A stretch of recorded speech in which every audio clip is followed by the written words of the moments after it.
The emergency chime pierced through the first-class cabin, sharp as a blade cutting across the calm. All 148 passengers held their breath. Every gaze turned toward the front row, where a black man in his early 50s sat motionless.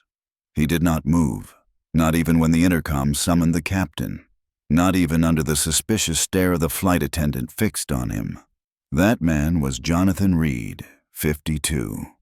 His gray suit was modest, his salt and pepper hair neatly combed, but it was his unshakable composure that made him stand out.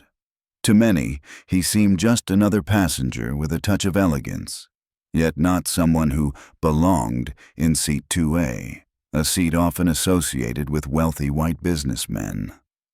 Sophie Miller, a flight attendant of 28, clutched her notepad as if it were a shield. Her voice rose high, tight as a drawn string. "Sir, may I see your ticket again?" Jonathan slowly turned his head, his deep eyes glinting with something unreadable. He handed over the boarding pass, clearly printed Pacific Skies Airlines, Flight 847, Seat 2A. Sophie hesitated for a moment. Then her tone froze to ice. "Fake ticket. A man like you doesn't sit here." The word struck the air like a hammer. Phones shot up instantly, screens glowing.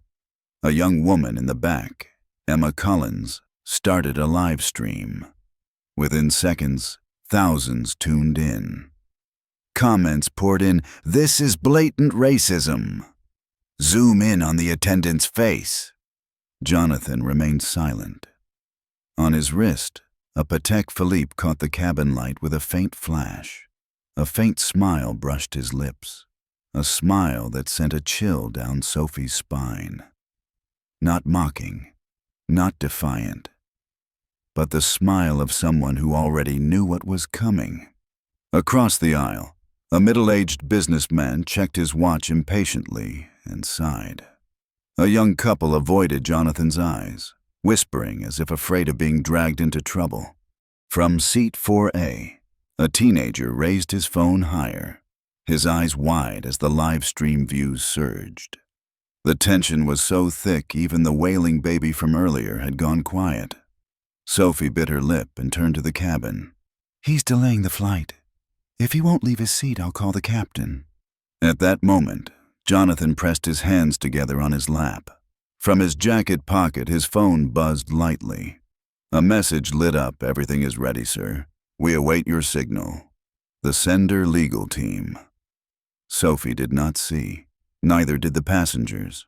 To them, Jonathan was just a stubborn disruption. But in silence, he knew this was a test. Not of him alone, but of the airline, of a society watching closely. A shadow fell over the aisle. 6 heavy steps sounded like war drums. Captain Robert Hayes, 58, appeared. 4 gold bars gleamed on his shoulder, his eyes firm. In Sophie's mind, this would be a simple end, a man out of place, removed. Order restored. Hayes bent down, extending his hand. "May I see your ticket, sir?" Jonathan passed him the boarding pass without a word. Hayes frowned, reviewing it. The information was flawless. Name, code, seat 2A, perfectly valid. "This ticket is fully legitimate," he murmured. But Sophie's voice rang out, loud enough for the entire cabin. "It's fake. Captain, do you really believe it?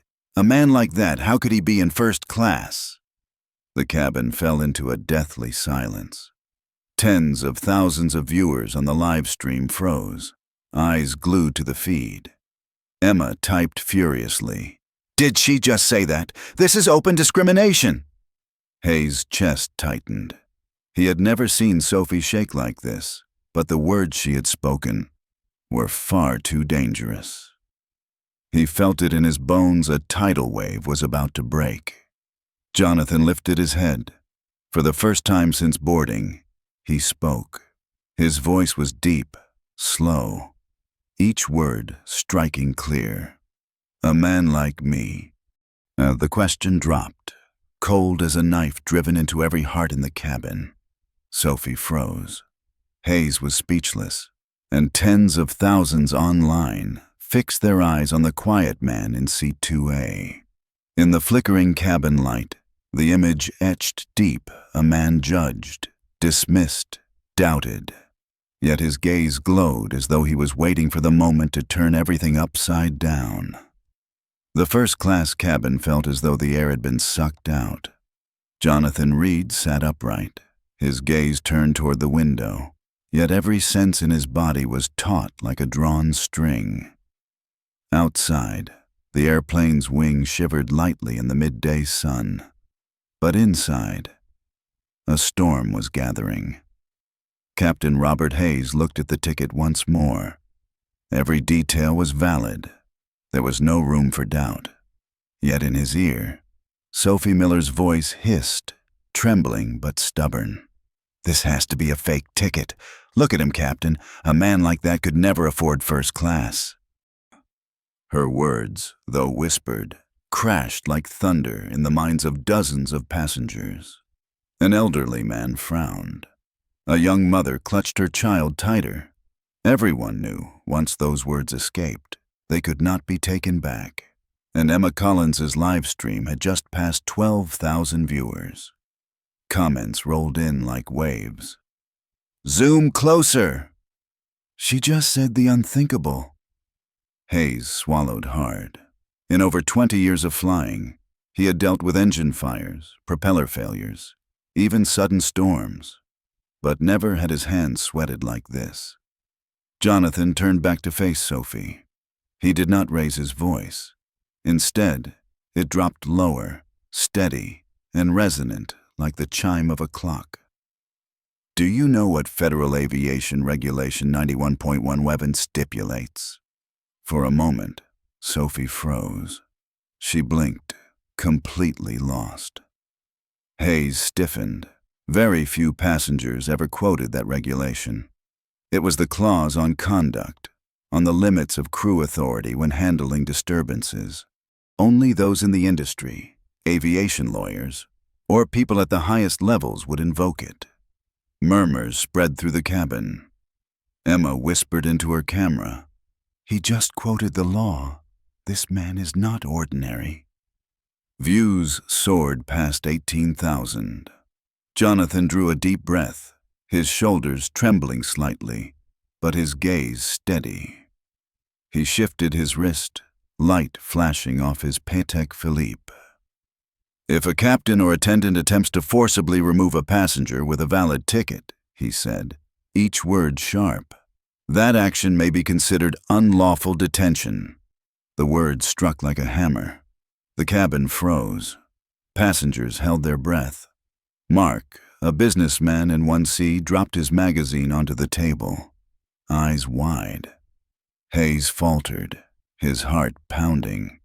He understood now this man not only knew the law, but had placed his entire career, Hayes' career, squarely on the line. Sophie's face was pale, but she clung to defiance. "He's threatening us. Captain, we have to call security. Call them now." As if on cue, the intercom clicked. The voice of the first officer came through, cold and sharp. "Ground security. Prepare to support first class. Disturbance reported." The cabin shook with unease. Some passengers jumped up, fumbling for their phones. Emma gasped into her stream. "Oh my God! Security is coming! Live streams at 25,000 viewers!" Jonathan still did not move. He closed his eyes for a single moment, as if steadying himself. In his jacket pocket, his phone buzzed again. Another message lit the screen. "Everything is ready. At your signal, the media will erupt." A faint smile touched his lips. Not the smile of a man cornered, but of one who knew the board was set exactly as he intended. 4 minutes later, the cabin door swung open. 2 security officers entered, Clara Jenkins and Mark O'Donnell. Their steps were heavy, their heels striking the floor like hammers. The cabin went silent. "Sir," Clara said firmly, "please leave your seat voluntarily. If not, we will be forced to take action." Jonathan raised his head, his eyes sharp as steel, his voice low yet carrying across the cabin. "I am sitting in the seat I purchased. I hold a valid ticket. I am not causing a disturbance. I will not leave." Mark O'Donnell stepped forward, his hand resting on plastic cuffs. Gasps rippled through the passengers. A young woman whispered, Don't touch him." Jonathan's voice rang out, clear and sharp. "Before you lay a hand on me, remember this. Removing a passenger with a valid ticket makes you personally liable in court. Are you ready to bear that responsibility?" Clara froze, drawing a sharp breath. Every word he spoke carried the weight of law, precise as an attorney in court. The cabin erupted in murmurs. Emma's live stream climbed past 40,000 viewers. Comments flooded, "He knows the law." "This man isn't just a passenger." Captain Hayes stood paralyzed, his whole body clenched tight. For the first time in his career, he felt power slipping out of his grasp. Jonathan sat firm, arms folded, a faint smile flickering on his face. "This is not an incident. This is a test, and all of you are already failing it." A chill rippled through Hayes, through Sophie, through the entire first-class cabin. Passengers looked at one another, a single question burning in every mind. Who exactly was the man in seat 2A? The phone in Captain Hayes's pocket buzzed violently. He flinched. On the screen was a message that froze the blood in his veins. "Urgent call Pacific Skies Operations Center." His heart pounded. Never before had he received a direct call mid-flight unless it was something critical. He hesitated for a second. But then, as if reading his thoughts, Jonathan's calm, chilling voice cut through the silence. "You should answer, Captain. This call will change your career." The cabin sank into stillness. Passengers held their breath. Emma whispered into her camera, "Everyone, something's about to happen. I'm certain this is the turning point." Viewership surged past 55,000, comments flooding in, "Who is he? Oh my God, this is intense." Hayes answered, his palm slick with sweat. Hayes speaking. On the other end, a male manager's voice was hurried, shaky, as if racing against time. "We're monitoring social media. There are already more than 40,000 people watching this live from first class. International press has made contact. Orders from leadership under no circumstances is the passenger in seat 2A to be touched until a direct decision comes from the highest level." Hayes's vision dimmed. He turned toward Jonathan, who still sat perfectly still, hands on his lap, a faint smile at his lips. Not arrogant, but the expression of someone who had planned every move. Jonathan spoke softly, but his words carried to the entire cabin. At least a dozen devices in this cabin have recorded every word Sophie just said, every glance, every flicker of contempt. And in just moments, you'll receive another call, the call that will end the careers of several people in this room. Sophie turned pale as if drained of blood, her hands trembling, her face ghostly white. You're threatening me." Jonathan shook his head, his voice deep and ringing like a judge's gavel. "I don't need to threaten. I only speak the truth, and the truth always wins." Ding! The sharp chime pierced the air. Hayes's phone buzzed again. The name on the screen nearly made him drop it. Thomas Reynolds, Senior Vice President. In more than 20 years of flying, never had he received a direct call from someone of such authority. He answered, his voice cracking.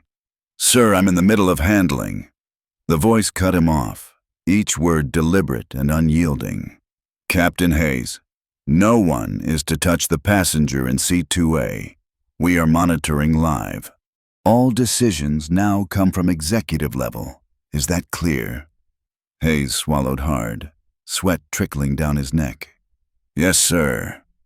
He ended the call, but in that instant, it wasn't only his career that had been shaken. The balance of power in the cabin had flipped completely. Jonathan turned to face the passengers. His voice was low but carried far, each word seared into memory. "You all just witnessed it. A flight attendant declaring I did not belong here, a captain ready to summon security to drag me out, and all of it watched by tens of thousands around the world." Emma gasped, her hand trembling as she held her phone. "Oh my God, 70,000 people live. He's definitely someone powerful in the industry." Clara and Mark, the two security officers, exchanged glances. Their initial certainty gave way to doubt. Clara stepped back half a pace. Mark gripped the plastic cuffs in his hand, then slowly let them fall. Jonathan leaned slightly toward Hayes, his voice low but cutting like steel. "I told you, this is not an incident. This is a test, and unfortunately, you have failed." In Sophie's panicked eyes, in Hayes's labored breath, in the furious typing of tens of thousands of viewers outside, one question echoed in every mind: who exactly is Jonathan Reed? The first-class cabin was frozen in silence. Hundreds of eyes were fixed on seat 2A, where Jonathan Reed sat motionless like a statue. Outside, the midday sun blazed through the window, but inside, the air was icy, stretched tight like a string about to snap. Captain Hayes wiped the sweat from his brow, his hands trembling as he pocketed the phone that had just carried orders from above. In his mind, a single question echoed relentlessly: who exactly was this man? Jonathan leaned forward. From the leather briefcase at his feet, he unzipped the clasp, the slow movement crashing down like a hammer in the minds of everyone watching. Passengers craned forward. Sophie held her breath, her throat dry. Emma Collins' live stream surged. 82,000 people watching live. Jonathan pulled out a small object, a sleek black leather case. His fingers opened it, drawing out a thick card, its edges embossed in shimmering silver. He said nothing, simply extended the card toward Security Officer Clara Jenkins. Clara hesitated, then took it. One glance was enough. Her face drained of color, her hands trembled violently. Her lips moved soundlessly in disbelief. She passed it to Mark O'Donnell. Mark's eyes widened, his body freezing as though struck by lightning. "Oh my God," Clara whispered. Hayes stepped forward and snatched the card. His eyes scanned the bold letters, each one cutting into his pride like a blade. Jonathan Reed, chairman of the board, Pacific Skies Airlines. In that instant, the cabin erupted. Passengers gasped. Some cried out. Phones were raised higher, capturing every stunned expression. Emma Collins nearly shouted into her stream. "He's the chairman of the board! Oh my God, this isn't just any passenger, this is the head of the entire airline!" Sophie staggered back, her spine hitting the cabin wall. Her eyes were wide, her lips quivering. "No, impossible! A chairman would never fly commercial. He has to be an imposter." Jonathan turned to her, his eyes glacial. His voice dropped, sharp as a blade. "The remarkable thing about truth, Sophie, is that it doesn't need to be believed. It simply exists." A sharp ding rang out, this time not from the captain's phone, but from the cabin speakers. A woman's voice, authoritative and unyielding, spread across the cabin. "This is Patricia Holloway, Executive Vice President. All actions against Mr. Jonathan Reed are to cease immediately. Mr. Reed is not only a passenger, he is the direct superior of every one of us." The cabin reeled in shock. Hayes nearly buckled to his knees. Clara and Mark stood rigid, dropping their cuffs instantly. Sophie collapsed into an empty seat, her face drained of all color. Jonathan leaned back slowly, adjusting his cufflinks. For the first time, he allowed himself a long breath. Yet his eyes held no pride, only the weight of responsibility. Emma brought her camera closer, her voice shaking. "Everyone, we are witnessing history. A passenger humiliated, and now revealed to be the man who controls the fate of this airline." Online viewers soared past 90,000. Comments exploded. "The twist of the century. Sophie is finished. This is a real-life movie." In the hearts of every passenger, the same thought rose like a blade. If even a chairman of the board can be dismissed and humiliated this way, how many ordinary people have suffered the same indignity unseen? Jonathan tilted his head, his gaze sweeping across the cabin, finally resting on Hayes and Sophie. His voice was low, but each word struck like thunder in their chests. "This is no longer about a ticket. This is a mirror, and the whole world is watching." The first-class cabin felt like a courtroom suspended at 30,000 feet. Passengers sat upright, phones raised, eyes locked on the man in seat 2A, Jonathan Reed, chairman of the board of Pacific Skies Airlines. He placed his leather briefcase on the folding table before him. A soft click sounded as the lock released. Jonathan drew out a thick stack of documents, the cover stamped with the airline's logo and bold letters, "Discrimination Complaints Confidential." Sophie swallowed hard, her heart racing out of control. Hayes felt the blood drain from his face. The security officer stood frozen, unwilling to move. Emma Collins, still live-streaming, gasped aloud. "My God, he brought the files with him. This isn't coincidence, he came prepared." Jonathan rose to his feet. His voice filled the cabin, resonant and commanding like the toll of a bell that demanded attention. In the last quarter, Pacific Skies Airlines received 46 complaints of discrimination. How many do you think were addressed? Only 3. 3 out of 46. He held the files toward Emma's camera, making sure the tens of thousands watching live could see the numbers clearly. Comments exploded across the feed. "Unbelievable. This is an industry scandal. This man is burning the system down." Jonathan continued, each word deliberate and heavy. "Each case is not just a number. It is a face, a story, a wound. And today, in seat 2A, you have seen that wound torn open again." A young mother in row 3 broke down sobbing, whispering, "If it were my son, he would have been treated the same way."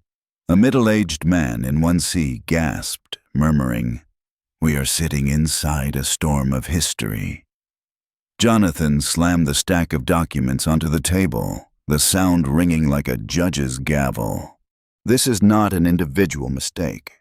This is a system that has rotted. And right now, you, the passengers on Flight 847, along with the hundreds of thousands outside, are the witnesses. Hayes opened his mouth, his voice trembling. "Sir, I was only following procedure. I never meant." Jonathan cut him off, his words sharp as a blade. "No, Captain. You were following assumptions. You trusted prejudice over truth, and today, the world has seen it."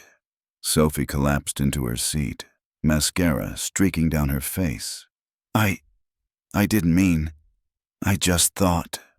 Her voice cracked, dissolving into sobs. Jonathan did not look into her tear-filled eyes. He faced Emma's camera directly, his voice ringing like a verdict. "You see it here. This is not an isolated story. This is living proof, a demonstration of how prejudice works. And as of today, it must end." A burst of applause erupted suddenly from the back rows, strong and insistent. Then, like a wave, The entire cabin joined in. It was not applause for a dramatic revelation, but for a truth laid bare. Emma nearly shouted into her live stream, tears in her eyes. "We are witnessing a revolution in the sky!" Jonathan clenched his hands tightly, feeling hot blood surge through his veins.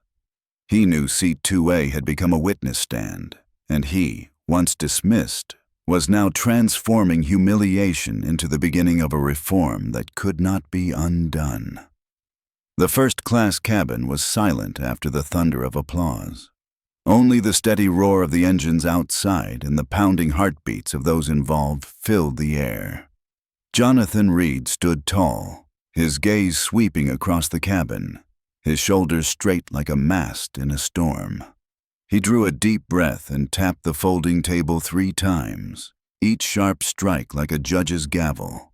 His voice rang out, deep and resolute. "Now it is time to choose.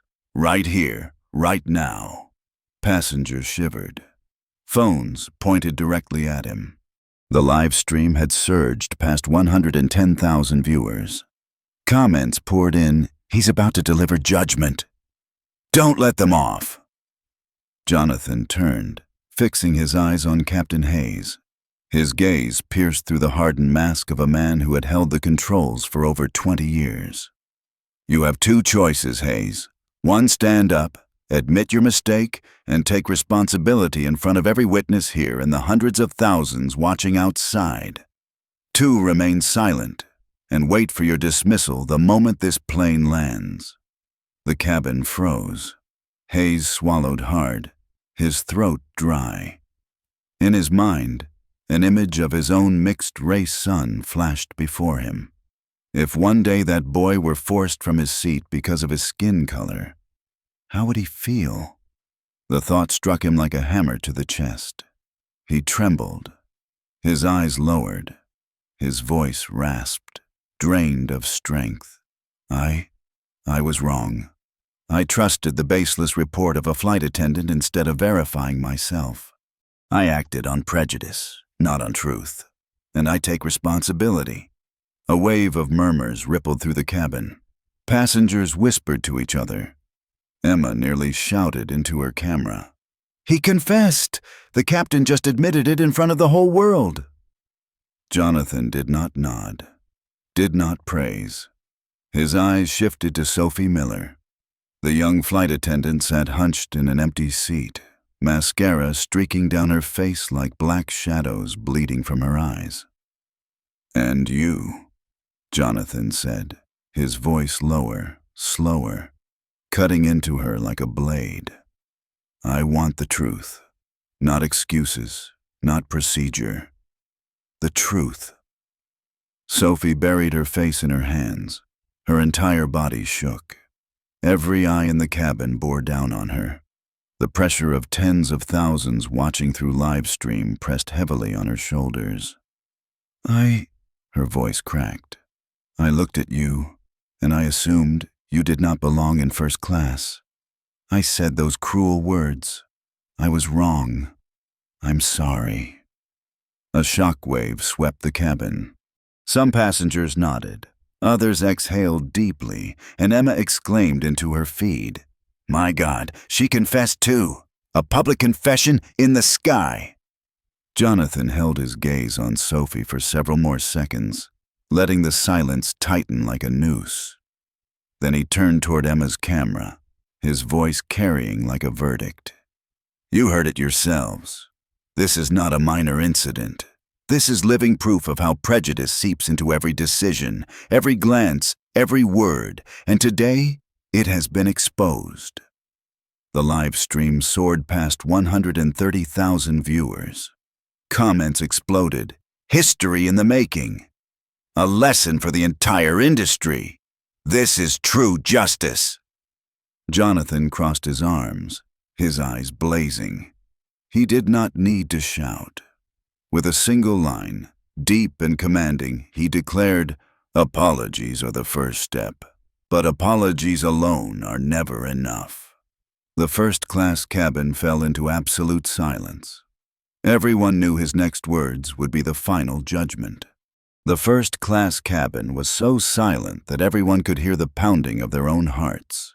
Jonathan Reed sat with his arms crossed, his gaze sweeping across every face, lingering longest on Hayes and Sophie, the two who had just bowed their heads and confessed their mistakes before the world. He drew a breath, his voice deep and heavy, each word striking like a hammer on steel. Apologies are necessary, but apologies alone cannot restore lost trust.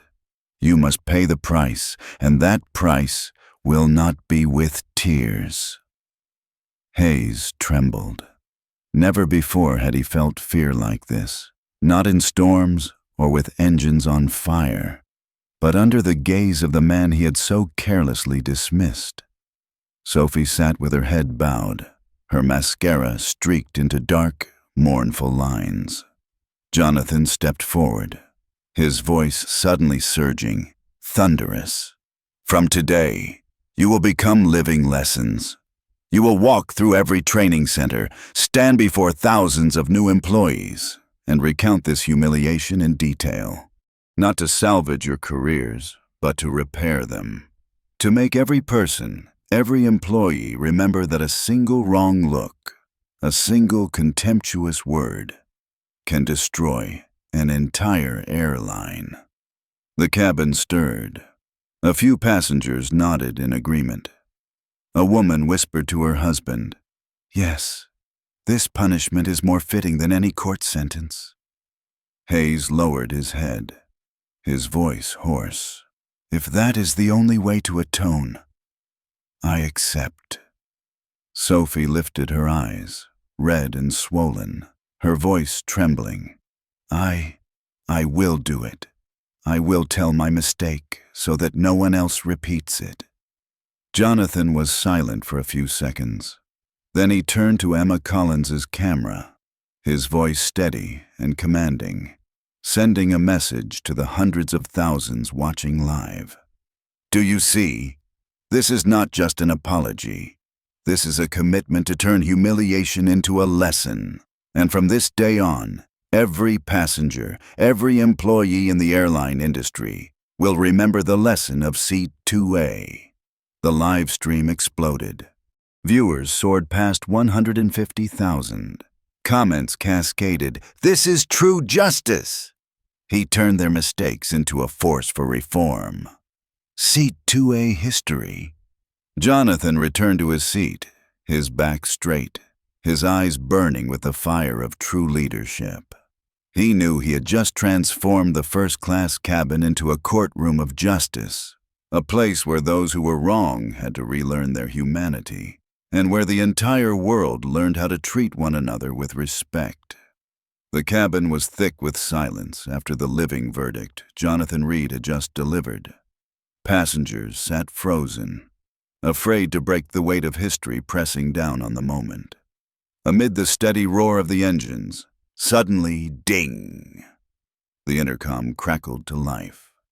A deep, powerful, commanding voice rang out. "This is Robert Mitchell, Chief Executive Officer of Pacific Skies Airlines. I am monitoring the entire incident live." The atmosphere erupted. Passengers gasped, some nearly leaping from their seats. Emma Collins almost dropped her phone, her voice trembling as she cried into the live stream. "Oh my God, the CEO is here. This is the peak moment." Jonathan tilted his head slightly, as though he had anticipated this exact second. His eyes lit up, not with surprise, but with the certainty of a move long prepared. The CEO's voice thundered, sharp and final like a verdict from a throne. "Captain Robert Hayes, Flight Attendant Sophie Miller, you are hereby officially suspended, effective immediately. When the aircraft lands, Human Resources and Legal will address you directly." The words fell into the cabin like steel bullets. Hayes froze, his shoulders slumping. In an instant, 23 years of career collapsed into two cold words suspended. He swayed, clutching the armrest to keep from falling. Sophie burst into sobs, her cries echoing through the cabin. She was no longer the arrogant attendant of minutes ago, but a small, broken figure, her downfall witnessed by the entire world. Jonathan crossed his arms, his eyes fixed on them.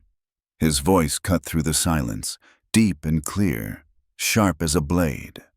This is not merely the downfall of two individuals. This is the beginning of a cleansing, and it is unfolding before your very eyes.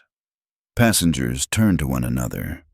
A middle-aged man whispered, "I've never seen an airline take action like this mid-flight." A young woman clutched her husband's arm, tears streaming down her face. "This is justice in the sky." Jonathan turned to Emma's camera. He lifted his head high, his words slow but resonant, like the toll of a bell. 12 minutes of silence were enough for the world to see everything, and today, Pacific skies will never be the same again. The live stream exploded. Over 170,000 people were watching live. Comments poured in, "Aviation history." "Seat 2A has become a symbol of justice. This man is changing the industry." Jonathan closed his eyes for a brief moment, feeling the full weight of the moment. He knew the power struggle had reached its peak, and the next strike would not merely topple a few individuals, but shake the entire system to its core. First class was no longer a space of plush leather seats or gleaming silver tables. It had transformed into an emergency boardroom for an entire corporation, with hundreds of live witnesses and more than 180,000 people outside following every breath. Jonathan Reed stood tall, his shoulders firm beneath the cabin lights. He opened his leather case once more, this time not for a stack of complaints, but for a tablet. The screen lit up with the Pacific Skies logo, then revealed the solemn faces of the entire executive board. Directors seated around a long table, eyes tense and unblinking. A woman's voice came through the speakers, cold and precise. "Jonathan, we are ready. Present your case." It was Patricia Holloway, Executive Vice President. Passengers gasped. Emma Collins nearly shouted into her live stream, "Oh my God, the board is meeting live right here on this plane." Jonathan turned the screen so that every passenger and Emma's camera could see. He drew a deep breath, his voice resounding, each word clear and heavy. "I demand 3 immediate reforms. 1. Zero tolerance policy. Any act of discrimination or insult toward a customer will result in instant termination. No exceptions. 2. Every employee, from flight attendants and captains to senior managers, must undergo mandatory training on unconscious bias, not just lessons, but lived experiences of what passengers have endured. 3. The creation of a $10 million victim support fund to compensate and provide psychological assistance to passengers who have suffered humiliation." The cabin erupted in murmurs. A young passenger began clapping, and slowly, the entire cabin joined in. The applause was not mere praise but release, agreement with a turning point in history. Patricia nodded on screen, her eyes shining. "Your proposals will be submitted the moment you land. But Jonathan, know this, with a single flight, you have placed the entire airline industry before the mirror of justice." Jonathan raised his head, his eyes steady. He turned to Hayes and Sophie, both bowed and trembling. His voice was sharp, carrying immense weight. "And the two of you will be the living testimony of this lesson. You will walk into every training room, stand before new colleagues, and recount how a single word, a single look of contempt, brought this company to the brink of collapse." Sophie sobbed uncontrollably, but did not protest. Hayes lowered his head and whispered hoarsely, I understand. Jonathan drew a breath, his voice filling the cabin, deep and commanding, carving itself into memory. Today, Flight 847 will not be remembered for delays or for its route. It will be remembered because it changed an entire industry. The live stream surged past 200,000 viewers. Comments flooded in. Historic reform in the skies. Seat 2A is the new symbol of justice. Jonathan Reed legend. The cabin shook with thunderous applause. And among the clouds, an executive meeting unlike any in human history came to a close, not in a boardroom, but through the voice of those who had once been dismissed. The intercom crackled, Captain Hayes's hoarse voice breaking the silence. Prepare for landing. No one exhaled in relief as they usually would. Everyone understood that this touchdown was not the end, but the birth of a new era. The Boeing 737 trembled as it hit the runway at Los Angeles Airport with a screech of grinding metal. Through the windows, long rows of news vans, television cameras, and jackets marked federal investigation were already waiting. Flash bulbs flickered in the distance like bursts of white fireworks. As the plane came to a full stop, the cabin door swung open. Hot air from the tarmac rushed in, carrying the roar of reporters. Microphones stretched forward as journalists pressed against one another. A passenger whispered shakily, We just became witnesses to history." Jonathan Reed rose from seat 2A. He did not rush, each step carrying the weight of a war drum. Passengers shifted aside, their eyes filled with awe and emotion. Sophie bowed her head, her mascara streaked into ruin, while Hayes stood silent, his shoulders heavy under the weight of an invisible sentence. Before leaving the cabin, Jonathan stopped and turned. He looked directly into Emma Collins' phone camera, his voice deep, sharp, yet charged with human gravity. Seat 2A today is not just a place to sit. It is a symbol that no one has the right to decide where you belong based on prejudice. And from this moment forward, justice will not wait on the ground. It can rise at any altitude. The cabin erupted in applause, mingled with tears. Emma sobbed, her live stream soaring past 250,000 viewers. Comments flooded the screen. Seat 2A justice. History has been written. The man who changed the skies. Jonathan stepped onto the aircraft stairway. Instantly, hundreds of cameras flashed. A wall of microphones pointed toward him. A reporter shouted over the chaos. Mr. Reed, is this the most severe case of racial discrimination in aviation history? Jonathan lifted his head, his eyes piercing the lenses. Today is not just my story. It is the story of millions who have been dismissed, pushed aside, ignored. And from now on, aviation, as well as every other industry, will have to change. Behind him, two federal agents advanced, their voices firm. This is a federal civil rights investigation.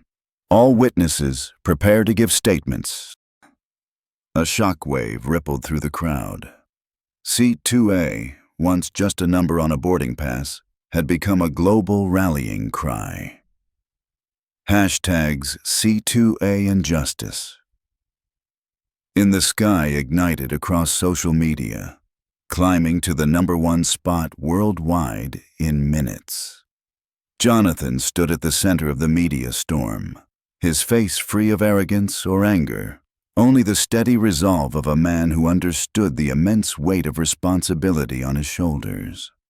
He knew that from this moment, every decision, every policy, every word he spoke would rewrite the history of an entire industry. And far above, the evening sky burned red, bearing witness to the birth of a symbol, Seat 2A, the place where justice takes flight. In the world of aviation, Seat 2A today is no longer just a number on a boarding pass. It has become a symbol of a truth every management expert understands. An organization can only soar when it places justice and human dignity above profit. This incident revealed that the failure was not only in individuals, but in the very system that allowed prejudice to fester in silence. And, from this moment, an entire industry has the chance to renew itself, to make fairness a standard rather than a slogan. If you believe that justice is not a privilege but a fundamental right for all of us, press like so this story can reach even further. Subscribe so you will not miss the journeys to come, where truth is revealed and justice is reclaimed, even in places where it once seemed impossible. And finally, I want to hear your voice. Leave a comment with just 2 words. Justice, to affirm that you too stand on the side of what is right.